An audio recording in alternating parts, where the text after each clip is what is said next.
Tervetuloa taas tänne Leffahullu-podcastin pariin. Aika jälleen kerran arvostella Scream-elokuva, ja tällä kertaa siis se uusin, eli Scream 7.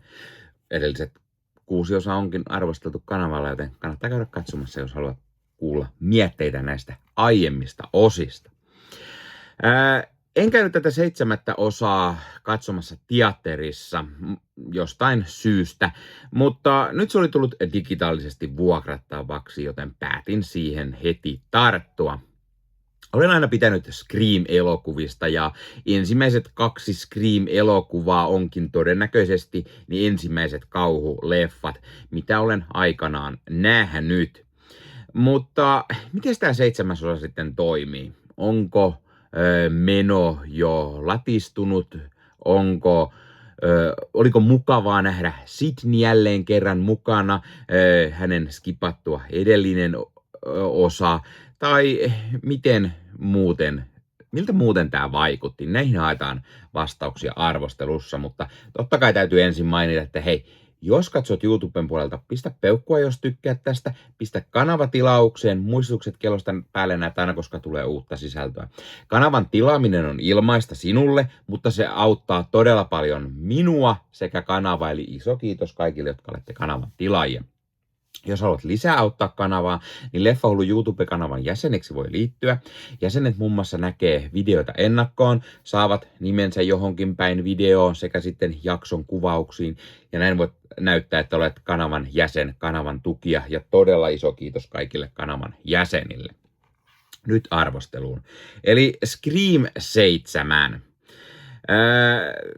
Tämä leffa alkaa sillä, että Stab-elokuvien fanit tai studio, sitä ei itse asiassa tarvitse kertoa tarkemmin, on tehnyt tämmöisen jonkunlaisen Musher House Experiencein tänne Stu Masherin taloon, eli ensimmäisen leffan murhaaja, spoileri, jossa sitten ensimmäisen Scream-leffan bileet ja loppu tapahtui.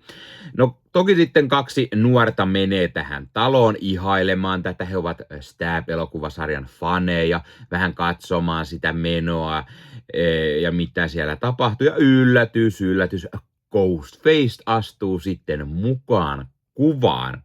Mutta tämä leffa keskittyy tällä kertaa Sidney Prescottiin sekä hänen tyttäreen Tatumiin, joka onkin juuri sen ikäinen, mitä Sidney oli, kun Ghostface ekaa kertaa, tai kun hän kohtasi Ghostfacein ekaa kertaa. Ja sitten tämä Ghostface yllätys jähtee heitäkin vähän kiusaamaan. Ja totta kai tässä on tuttuja Scream-elementtejä. Mukana on nörttipoika, joka haluaa tehdä jonkunlaista podcastia Woodsboron murhista. On sitä ihanaa kauhuleffa tietovisaa jälleen kerran mukana. Eli kunnon sellaista nostalgia-pärinöitä saadaan kyllä sarjan faneille. Ja tottahan toki Gale Weathers palaa mukaan menoon, ja hän on palannut sitten toimittajan hommiin. Hänestä on tullut nyt rikostoimittaja. Ja kaiken lisäksi Stu Masherin uskotaan palanneen kiusaamaan Sidneyä. Mutta onko Stu oikeasti muka elossa, vai onko kyseessä vain tekoälyllä luotuja videoita, sillä tämä Stu nähdään koko ajan vain videopuheluissa. Niin se on se, mikä on mukana. Ja mun mielestä tämä oli hyvä elokuva osittain, mutta ei ihan tarpeeksi, että se olisi niinku ollut oikein hyvä leffa. Tämä elokuva on siis jälleen semmoinen kunnon nostalgia jatko-osa, jossa on tutut OG-hahmot ja heidän rinnalleen tulee sitten uusia hahmoja. Leffassa nähdään tuttuja paikkoja aiemmista osista. Osa hahmoista käyttäytyy samoin kuin muissa osissa nähdyt hahmot esimerkiksi, koska no, yllättävän moni on Stab-elokuvien faneja ja tietävät tämän Sidney Prescottin tarinan ja fanittavat häntä ja niin kuin sitä kautta he käyttäytyykin osin samalla tavalla, mitä näissä aiemmissa osissa jotkut hahmot, koska niistä on tehty nämä Stab-elokuvat tässä universumin sisällä. Ja jostain syystä kaikki tietää tässä sitten, kuka on Sidney ja tietävät hänen tarinansa. Ja sitten vielä mukaan tulee tietenkin joku, joka kertoo kauhuleffojen sääntöjä ja nostalgia-jatko-osan sääntöjä. Eli kuten aina Scream-leffoissa, niin ollaan ihan kunnolla tämmöistä metatasolla ja leikitellään näillä asioilla. Tää leffan loppu vähän kärsii ja täällä on muutenkin vähän semmoinen 7. osan kirous, että tää on vaan tehty tätä elokuvasarjaa on vaan tehty vähän niin kuin pitkään ilman, että nyt on keksitty kunnon niin kuin järkevää jatkoa. Mä luulen, että tämä johtuu myös osin siitä, että Melissa Barrera ja Jenna Ortega lähti projektista pois ja sitä tarinaa ei jatkettu, vaan kehitettiin sitten äkkiä uusi kasaan. Mä olisin ehkä halunnut nähdä sitä tarinaa enemmän ja mihin se olisi jatkunut tai miten se olisi päättynyt, jos se olisi ollut trilogia. Siis tämä ei ollut huono leffa, mutta tämä leffalla oli enemmän potentiaalia, mitä se lopulta siitä hyödynsi. Se oli hyvä veto, että keskittyy jälleen Sidney Prescottiin ja että hänen tytär tuotiin mukaan ison rooliin tässä. Se toimii ainakin itselle ihan hyvin. Ja vaikka tämä leffa onkin yllättävän väkivaltainen, siinä on yllättävän paljon gorea, niin silti kokonaisuus vähän lässähtää ja tämä ei vaan oikein lähde ihan kunnolla lentoon. Siis idea siitä, että tehdään nostalgia jatko-osa niin, että väitetään, että alkuperäisen murhaaja Stu Macher on elossa ja me nähdään vieläpä Matthew Lillard roolissaan, niin on mun mielestä tosi hyvä veto. Se vetosi omaan nostalgian nälkää. Mutta se, että siellä vähän leikitellään, että onko Stu elossa, häntä nähdään videopuheluissa, onko nämä tekoälyllä luotuja, niin se tulee semmoinen niinku fiilis, että okei, tätä vähän liikaa alleviivataan ja sitten se, että voisiko tämä hahmo oikeasti olla elossa? Periaatteessa joo, mutta sillä oli jotenkin vain niinku sellainen fiilis, että se tuotiin tähän asiaan liian aikaisin, ja ainahan Scream-leffoissa on pikku twistejä murhaajasta, niin olisiko se ollut liian ilmiselvä? En tiedä, mutta Matthew Lillard vetää todella hyvin jälleen kerran roolinsa, ja hän osaa kyllä näytellä ihan hito hyvin tämmöistä kunnon niin kuin sekaisin olevaa, ja varsinkin just Stu Macher on just sellainen hahmo, ja niin kuin hänen roolinsa alkuperäisessä Scream-leffassa on sellainen, että aina, mistä tahansa mä oon hänet sen jälkeen nähnyt, niin mä vaan jotenkin oletan, että hän on hullu pahis, vaikkei hän sitä oliskaan, kun hänellä on aina pikkunen semmoinen hullunkiilto silmissä. Ja koodilla LEFFAHULLU 15 saat nyt 15% alennusta Bad Record Storesta. Eli Bad Record Store on tämmöinen verkkokauppa, josta voi käydä ostamassa itselleen fyysistä mediaa. Eli tykkäät sitten elokuvista ja sarjoista tai vaikka CD-levystä, vinyyleistä tai C-kaseteista, niin Bad Record Store on sinulle juuri oiva paikka, josta voit ostaa nämä fyysisenä hyllyyn itsellesi. Sivustolta löytyy esimerkiksi kaikille leffadikkareille mielenkiintoisia julkaisuja. Sieltä löytyy leffoja esimerkiksi, mitä ei enää välttämättä muualta löydä, koska ne painokset on aikaa sitten myyty loppuun. Sieltä löytyy mukavasti pohjoismaalaisia julkaisuja tai Suomi-julkaisuja, eli sellaisia, mitkä moni varmasti haluaa hyllyynsä ja tykkää keräillä. Ja sieltä löytyy oivaan hintaan kaiken näköistä mukavaa leffaa ja löytyy 4K:na, löytyy Blu-rayna, löytyy DVDnä, ihan mistä sitten formaatista itse tykkäät. Ja kuten sanottua, myös jos dikkaat esimerkiksi musiikista, vinyyleistä, CD-levyistä, C-kaseteista, niin Bad Record Storesta sellaisia löytyy. Ja kun käytät koodia LEFFAHULLU15, saat sen 15% alennusta. Ja kun vielä menet YouTuben puolelta, tuossa kuvauksissa alta näkyvän linkin kautta sinne Bad Record Storeen, niin sitten vielä meikäläinenkin hyötyy siitä jotain. Eli kannattaa ihmeessä käydä tuon linkin kautta, ja sitten kun käytät siellä sen koodin leffahullu15, niin saat sen 15% alennusta. Eli mikä sen mukavampaa pikkualennus, kun käyt ostavassa itsellesi hyllyyn omaan leffakokoelmaan lisää täytettä. Eli kipin kapin katsomaan sinne, ja Bad Record Storesta on tulossa myös esittelyvideota, eli mitä kaikkea mukavaa sieltä sivustolta löytyy, joten pidä Leffahullu YouTube-kanavaa silmällä, niin lähiaikoina sinne varmasti sellainenkin ilmestyy. Nyt takaisin arvostelun pariin. Mutta jotenkin se, että tämä leffa niinku liikaa kertoo sitä, että hän olisi kaiken takaa, se on vähän epäilyttävää, koska ainahan Scream-leffoissa se vähän niin kuin se murhaaja on joku muu, mitä luullaan. Ja hänellä on joku outo, tai heillä on joku outo motiivi tähän niin kuin murhaleikkiin ryhtymiseen. Vai onko kyseessä kuitenkin Stu Maherin paluu, niin tämä leikittelee sillä asialla ihan kivasti. No puhutaan muista näyttelijöistä. Eli Neve Campbell palaa jälleen kerran Sidney Prescottin rooliin, ja mun mielestä vetää hyvin Sidneyä tällä kertaa. Mun mielestä Sidney Evansi on ihan hyvä tässä. Hän on mennyt naimisiin siis.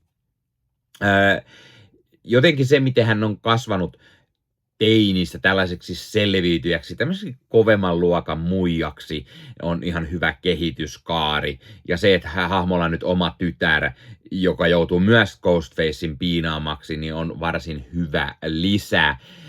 Ja mun mielestä Neve Campbell vetää paremmin kuin siinä edellisessä leffassa, jossa hän oli mukana, eli vitosessa, kun tosiaan hän skippasi. Isabel May näyttelee Tatum Evansia, eli Sidneyn tytärtä. Ja mun mielestä Isabella May vetää varsin hyvän roolin, ja on se pääosan teini, jota tämä murhaaja jahtaa. Vaikka Sidney onkin isossa roolissa, niin jotenkin on jännittävämpää nähdä, miten hänen tytär joutuu kokemaan kaiken tämmöisen murhajutun ensimmäistä kertaa, sillä sitten hän on kohdannut hulluja murhaajia jo lukuisia kertoja, mutta hänen tytär ei koskaan ole. Ja siinä on se kaikki se niinku taakka siitä, että hän tietää kyllä, kuka hänen äitinsä on ja mitä hän on kokenut, mutta on vähän semmoinen kiukutteleva teini niinku asiasta, mutta sitten hän joutuukin itse hullun murhaajan jahtaamaksi, niin tulee ihan hyvää lisää tähän, ja sitten kun kaikki tietää sen tosiaan sen, kuka on Sidney Prescott, mikä hänen tarinansa on, niin se on myös ihan kiinnostavaa siinä mielessä. Courtney Cox palaa jälleen Gale Weathersin rooliin, mutta hän jää aika taustalle, ja tuntuu, että se on vähän se sama hahmo, mitä jo usein nähty. Ei mitään uutta, paitsi on pikkusen traumoja miehensä menetyksestä, vammat, jota hän viime osassa sai, mutta jotenkin mun mielestä Courtney Cox vetää vähän laiskasti tällä kertaa, eikä oikein ole niinku, jää vähän sellaiseksi tylsäksi ja ontoksi sivuhahmoksi. Sellaiseksi on ollut vaan pakko tunkea tämäkin nostalgia-hahmo tähän mukaan.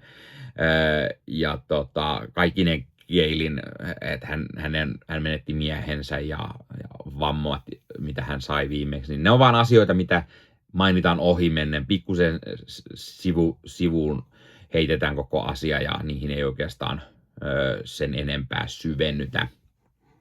Anna Camp näyttelee Sidneyn ystävää ja naapuria Jessicaa. Camp vetää ihan ok sivuroolin päähahmon ystävänä, jolle päähahmo voi kertoa sitten ongelmistaan teini-ikäisen tyttären kanssa ja niin poispäin. Joel McHale on Sidneyn mies, Mark Evans. McHale jää hieman ehkä taustalle ja on se semmoinen perus poliisi-aviomies kauhuleffassa. Yrittää tulla paikalle ja päihittää murhaajan. Eräänlainen Dewey-kopio. McHaleista vaan tulee aina enemmän mieleen hänen komedian roolinsa, niin myös hän on tosi vaikea välillä katsoa tämmöisessä hieman vakavammassa roolissa. Ja Matthew McLillardista mä jo puhuinkin, niin puhutaan sitten vähän uusista teini-hahmoista. Sam Resner on Ben, tämän Sidneyn tyttären Tatumin poikaystävä, ja no, hän tekee juuri sellaisen perus Scream-poikaystävä roolin, eli häntä epäillään tietenkin murhaajaksi, ja leffa onnistui ihan kivasti taas tällä asialla leikkimään, että onko se poikaystävä se murhaaja vai ei. Asa German on Lukas, yksi tämän Tatumin ystävistä, joka on tämmöinen innokas Sidney Prescott-tapauksen fani ja suunnittelee omaa murhapodcastin tekoa, ja koko se Woodsboron murhat on tietenkin oiva aihe aloittaa tämä podcast. Jasmine Savoy Brown on Mindy, joka työskentelee Gale Wethersin kanssa ja haluaa olla uusi Gale Wethers. Samalla hän on hahmo, joka tietää kauhuleffojen ja nostalgian jatko-osien kulun ja niiden säännöt ja selittää niitä sitten hahmoille ja katsojille. Ja Mason Goodin on Chad, tämän Galen kuvaaja. Ja Chad ja Mindy olikin tuttuja edellisestä parista leffasta, mutta hitto, mä en muistanut ollenkaan tätä. Mä huomasin vasta, kun mä tätä arvostelua kirjoittelin, että ai niin, nämä oli ne hahmot, joita oli aiemminkin nähtiin, ja oli siellä vähän kertomassa, oliko he kertomassa kauhuleffasääntöjä vai kerrottiinko heille, no en muista, mutta nyt he jakaa tätä, tai tämä Mindy jakaa näitä tietoja.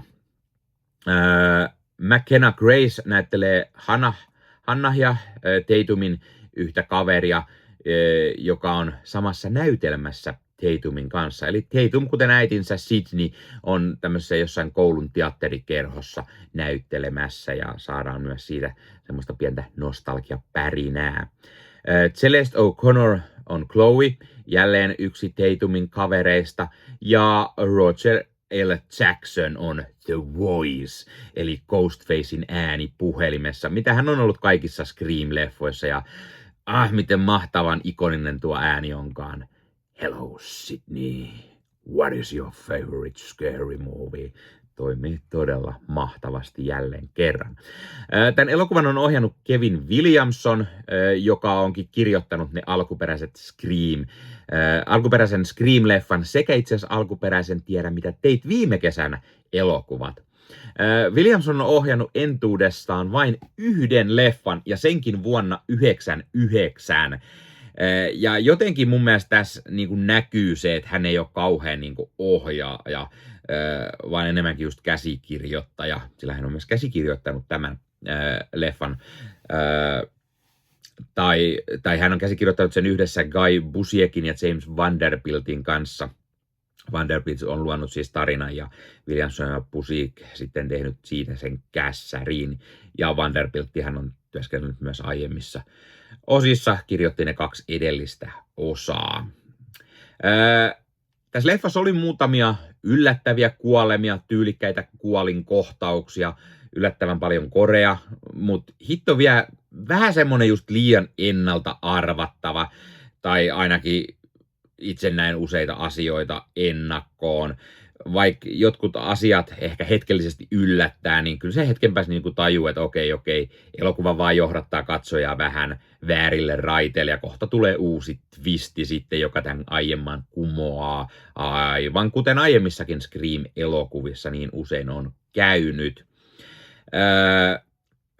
Ja mun mielestä eihän nämä Scream-leffat ihan hirveän pelottavia. Tässäkään ei oikeastaan ole hirveän montaa mitään. Pari pöökohtausta ehkä, mutta that's it. Mutta jotenkin nämä on aina vaan tämmöiset slasher-leffat on vaan niin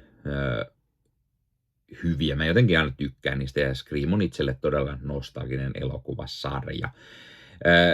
Tämä leffa on siis periaatteessa taattua Scream-laatua. On ovelia juonenkäänteitä, hyvää tuttua musiikkia, tuttuja hahmoja, näyttelijöitä, lavastus toimii, puvustus toimii, varsinkin just Ghostface, maski, puku ja se ikoninen ääni siellä puhelimessa.